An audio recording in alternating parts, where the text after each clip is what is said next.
Bom, parece que os sinais elétricos internéticos estão querendo brincar carnaval e não fazer transmissão aqui do Tutameia. Mas Tutameia está ao vivo com a Eleonora, com o Rodolfo, para trazer para você, nesta manhã de domingo, uma notícia muito especial, espetacular até, eu diria, a respeito do atletismo brasileiro, dos Jogos Olímpicos de Tóquio e do esporte brasileiro. A notícia, dando logo o lead, é que, ao que tudo indica, pela primeira vez, um feito histórico, um atleta de 40 anos, brasileiro, consegue índice para participar da maratona olímpica.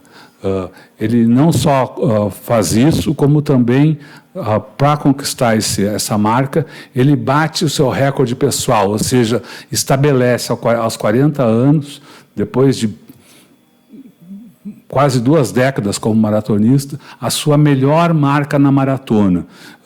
Você, mesmo quem não acompanha esporte, tem alguma ideia do que seja uma maratona, 42 quilômetros corrida, pode imaginar que feito importante é esse, que feito importante até para o esporte em geral, né? Que um sujeito demonstrar que é possível obter, mesmo numa idade considerada hoje avançada para a prática desse esporte, obter o seu melhor tempo, a sua melhor marca.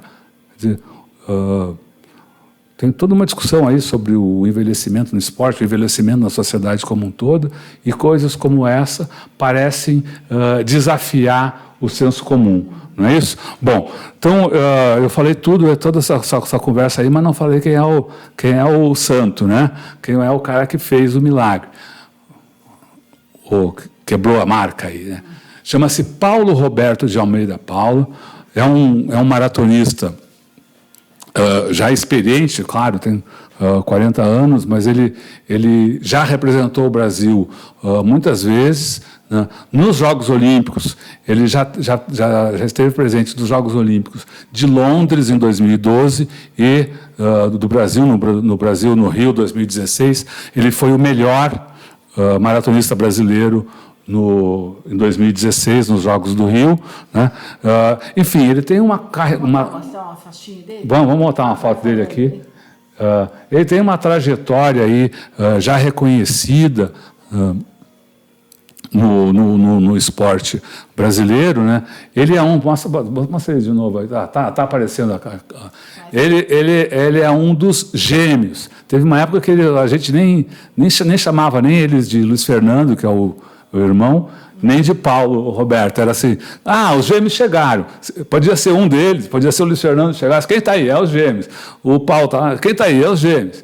E eles se caracterizaram ao longo de suas carreiras como dois atletas muito independentes, né? Que quebraram o pau em vários momentos aí, com clubes, com a elite do atletismo, com os chamados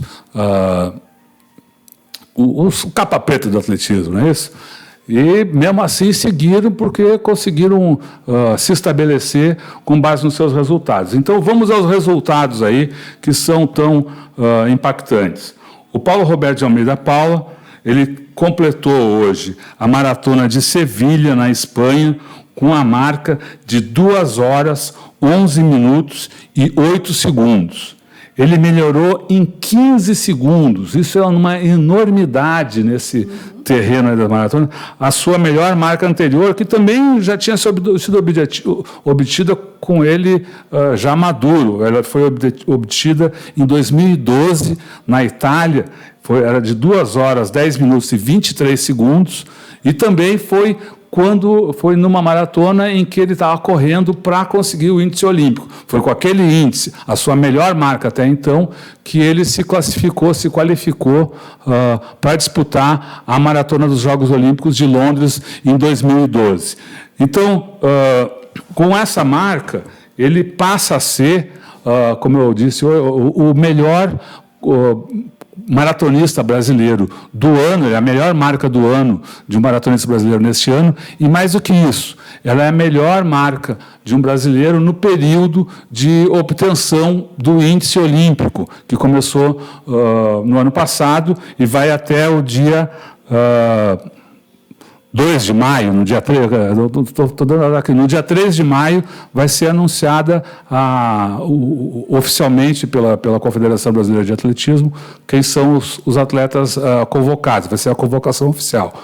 Então, só lá é que vamos saber exatamente quem são os atletas brasileiros da Olimpíada. Mas, hoje, com essa marca, o Paulo Roberto, ele supera o Daniel Chaves, que estava ali, o cara conseguiu, o Daniel Chaves, ele obteve, no ano passado, em Londres, na Maratona de Londres, a marca de 2 horas, 11 minutos e 10 segundos. Fazia muito tempo que um atleta brasileiro não chegava aí nessa casa das 2h10, e agora a gente tem, no mesmo período de obtenção de índice olímpico, 2 atletas. Isso aí é muito significativo, talvez pode ser inspirador aí para que outros atletas dessa área falem assim, pô, eu também posso conseguir, eu também posso ir à frente. Bom, o que mais que eu posso dizer para vocês? Eu conversei hoje com o Paulo Roberto, ele estava, já era depois do almoço, depois do almoço lá em Sevilha, na Espanha, ele estava super feliz, como você pode dizer, falou que desde outubro ele está absolutamente focado nisso. Então eu estava fazendo, não posso conversar muito, que eu tenho que falar com a minha esposa, ela está aqui, muito tempo que a gente não se fala, eu tenho que ir lá, vamos sair para almoçar e coisa e tal, enfim, vamos passear. Então ele contou isso e contou o seguinte, para minha surpresa, que ele não está satisfeito, claro que ninguém nunca está satisfeito, mas que ele não vai parar de correr maratonas para descansar direto para a Olimpíada. Ao contrário, ele está com uma programação intensa e muito surpreendente para esse tipo de modalidade esportiva. Se você não sabe, em geral, os atletas de elite no mundo correm 1 a 2, no máximo, maratonas por ano, porque todo o período de preparação é muito longo, de um lado, e depois o período de descanso também precisa dar um descanso para o corpo para que ele possa se recuperar de tanto estresse que lhe foi imposto durante aquelas 2 horas, 2 horas e pouco, que o sujeito fica correndo sem parar, martelando no chão. Cada passada são lá todos os quilos do corpo e mais um tanto por causa da velocidade. Então, mas tem uma teoria esportiva de treinamento que não vou dizer permite, mas que aceita também esse tipo de coisa que o Paulo Roberto está fazendo. Ele vai fazer 2 provas, eu já vou dizer aqui o quê. Ele vai fazer agora, ele vai para a Polônia, está de volta para Portugal agora, onde ele está baseado, onde ele fez o centro do seu treinamento. Ele vai representar o Brasil no Mundial de Meia Maratona, no dia 29 de março, em Gdynia, na Polônia. Bom, meia maratona para ele em março aí é quase treino aí, né? Ele tem feito boas marcas em meia maratonas, imagino que vá também buscar uma boa marca, mas ele disse que quer correr, ele tinha planejado fazer 2 maratonas no curso aí desse período, nessa janela olímpica, né, para a obtenção do índice. Se não obtivesse, ia para outra. Então ele falou que vai mesmo para Hamburgo em 19 de abril. Ele correu em Hamburgo no ano passado, estava indo muito bem, por volta do quilômetro 30, teve cãibras fortes e teve que abandonar a prova. Então, meio que ficou, isso que ele estava falando, ficou ali encravado na garganta, ali, como uma coisa, ele falou, tem que ir para essa prova. Deixa eu só ainda falar de uma coisa esportiva ainda disso, para depois falar dos aspectos mais políticos, que eu conversei também com a professora Kátia Rubio. que fez alguns comentários aí sobre essa conquista do Paulo, mas eu fui ver lá como é que ele correu essa maratona e é impressionante a regularidade do ritmo dele ao longo da prova. Isso aí você imagina que você está correndo meia hora, uma hora, você vai diminuindo, às vezes, a sua capacidade, né, de continuar naquele mesmo ritmo. Os maratonistas treinam para conseguir manter uma constância ao longo das 2 horas e pouco que dura a prova, mas nem todo mundo consegue isso, tanto é que grandes provas usam o que se chama os coelhos, os marcadores de ritmo, né, para dar aquela mais tranquilidade para os corredores, que eles estão num índice, numa passada aceitável, uma passada desejada para obter marcas aí que estão nos seus objetivos. Pois o Paulo Roberto, sem isso, sem coelho, porque ele estava correndo uma maratona, tem lá o cara que está na frente, tem o pelotão perseguidor, daí depois tem mais 1 ou 2 pelotões dos atletas de elite que vão ali se estabelecendo em volta de ritmos comuns, né? Então ele estava mais para trás, tanto é que ele terminou a prova no 24º lugar, né? Só para você ter uma ideia, o campeão dessa prova foi um etíope, Bequant Gebri. Ele terminou a prova em 2 horas, 4 minutos e 46 segundos. É um negócio impressionante, né? Mas, bueno, eu estava falando do ritmo do Paulo Roberto. Ele terminou a prova no mesmo ritmo que ele estava fazendo entre o quilômetro 5 e o quilômetro 15. Ele começou mais lento, ele saiu um pouquinho, depois tem o tempo de chegada líquido dele é 1 segundo mais rápido do que o tempo bruto, que é o que vale, né? Então ele deve ter ficado um pouquinho mais para trás na saída. Então do quilômetro até o quilômetro 5 ele correu numa média de 3 minutos e 6 segundos por quilômetro, né? Imagina você tentar fazer uma coisa dessa. Aos 40 anos. Aos 40 anos. O cara, bom, mas isso aí foi o mais lento que ele fez. Ao longo da prova, ele ficou basicamente em 3 minutos e 05, que foi, como eu disse, aí o que ele fez tanto do 5 ao 15, quanto do 20, do 25. Não, do 20 praticamente até o final. O que aconteceu? Do 25 ao 35, ele deu uma acelerada. Então, é aquela coisa, no meio da prova, muita gente fica um pouco deprê no meio da prova. Esforço, foi exatamente no meião lá, do 25 ao 35, que ele foi o período que ele foi mais rápido. Ficou em a média por quilômetro de 3 minutos e 4 segundos por quilômetro ao longo de 10 quilômetros. Olha só. E aí completou a prova até o final, depois do 35, foi até ao 42, 195, com a média de 3 minutos e 05. Então, eu queria só chamar a atenção para essa regularidade do Paulo Roberto, que se tudo der certo, a gente vai entrevistar aqui no Tutameia ao longo da semana. Fique ligado aí, porque ele tem uma história de vida muito bacana para contar, e é essa história que a professora Kátia Rubio destacou na entrevista, na conversa rápida que eu tive com ela, em que ela comentou esse resultado. Ela disse o seguinte: primeira coisa, assim, não tem nada de institucional nesse resultado, ou seja, não tem nada de um esforço de Estado, é uma marca fora de padrão e resultado, ela diz assim, da história de vida muito singular que permitiu que ele chegasse a esse ponto. Ela também está destacando aí a história de vida muito singular, muito especial dele e do irmão, né? Que, de novo, a gente vai contar aí numa próxima entrevista, né?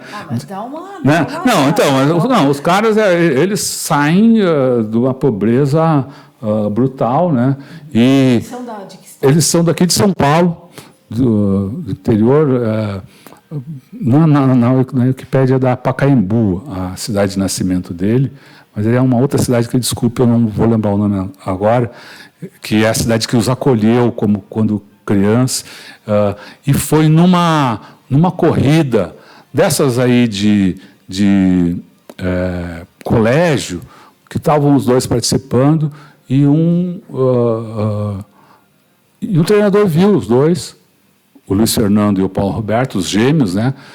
E aí começou essa coisa, pô, deu incentivo, eles começaram a ter resultado, começaram a viver dos resultados, e a vida deles é isso, viver do resultado, viver do próprio corpo, que eles conseguiam.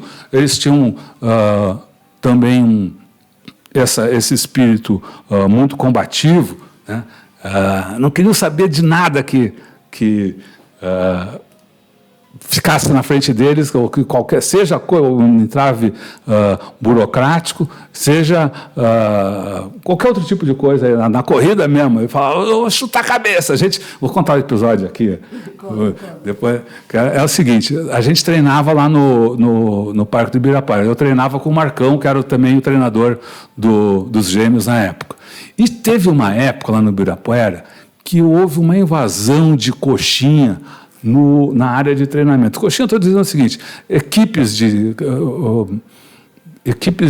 empresas começaram ficou na moda, sei lá, no início dos anos 2000, né? Então tinha um monte de empresa, contratava um monte de treinadores para dar corrida lá. E os caras, e tinha uma que montava o seu circo ali, perto de onde era nossa área de treino, e tinha uma pista, não é uma pista, né, mas é aquela trilha de corredor feita na grama, né, que valia, dava uma trilha de uns 400 metros, que é onde a gente ficava ali rodando naquele lá. Bom, e os caras montaram pertinho da coisa, espalhavam aqueles como é que chama essas coisas? Os tatames, os tapetinhos de yoga, tudo, né? Bebida gelada, aquela coisa, ficava ali um lounge de corrida ali no Ibirapuera. Só que daí o nego ia fazer os seus alongamentos depois e se deitava no chão, ficando perigosamente perto da pista. Então, um deles aí, é a indiscrição que eu estou fazendo aqui, mas é só uma anedota. Ele chegava, um deles que eu não vou lembrar, ele chegava para o Marcão e falava assim, ô Marcão, vou chutar a cabeça. Nunca aconteceu, eles são pessoas muito bacanas de se conversar e coisa e tal, mas é para lembrar o seguinte, os caras se botam no meio da trilha que o cara está correndo lá na época, para fazer 400, ele devia estar correndo aqui a 2 minutos e 30 por quilômetro, imagina. Bom, então é isso que a Kátia Rubio destacou, mérito pessoal, né? E também, como a gente disse desde o início, é muito fora do padrão. Hoje, porque, ainda mais hoje em dia, que os maratonistas africanos, os corredores africanos, por causa da questão de mercado, aí, né, do dinheiro envolvido, eles estão indo para a maratona cada vez mais cedo, né? Qual é a idade do maratonista, assim? Porque o maratonista não é tão jovem, mas também... Então, isso que é, do ponto de vista da elite internacional, isso está mudando por causa dessa questão de mercado aí. Então, os caras com 18, 20, 21 anos já estão disputando maratona, estão quebrando recorde, estão ficando rico, ou pelo menos para os seus padrões ficando rico, né, que sempre fica mais rico mas isso aí é uma coisa dos últimos 5, 10 anos, e olhe lá, entendeu? Porque vamos lembrar aí, talvez você se lembre, porque ele foi muito aclamado aqui no Brasil, o Poltergar, né, que ganhou 5 ou 6 vezes aí a São Silvestre. Ele entrou na maratona depois dos 30 anos, bem depois dos 30 anos, acho que ele obteve o recorde dele, recorde mundial, a primeira vez, foi com 35 anos. Bom, houve aí esse travamento na transmissão, desculpe. E eu estava falando aqui de quão especial é esse índice. Eu estava me referindo a uma entrevista que eu fiz rapidamente também hoje pela manhã com a Kátia Rubio, que é especialista em olimpismo, professora da USP, pesquisadora nessa área aí, e ela destacando que, né, que essa conquista é um mérito pessoal aí do Paulo Roberto, que diz ela, foi ao inferno algumas vezes, né, na sua carreira, até conseguir voltar, se reerguer, botar a cabeça para fora e, enfim, ter essa conquista aí. E ela também me ajudou, com seus colegas, fez uma pesquisa sobre a questão da idade. O Paulo Roberto de Almeida Paula, que, se confirmado como um dos maratonistas brasileiros na Olimpíada de Tóquio, ele vai chegar a Tóquio com 41 anos. Vai ser o mais velho maratonista olímpico da história do Brasil e um dos mais velhos atletas a correr maratona. Então, a Kátia me passou o seguinte, que houve um maratonista tivemos corredores com 38 anos nas maratonas de 2000, em Sydney, e 2016 aqui no Rio. O Marilson estava com 38 anos, Marilson Gomes, né? Estava com 38 anos em 2016, e Osmiro Silva em Sydney 2000, ambos em cada um desses momentos com 38 anos. O Paulo Roberto de Almeida Paula, ser confirmado para as Olimpíadas, será, então, o mais veterano atleta brasileiro numa maratona olímpica e entre os mais veteranos da história.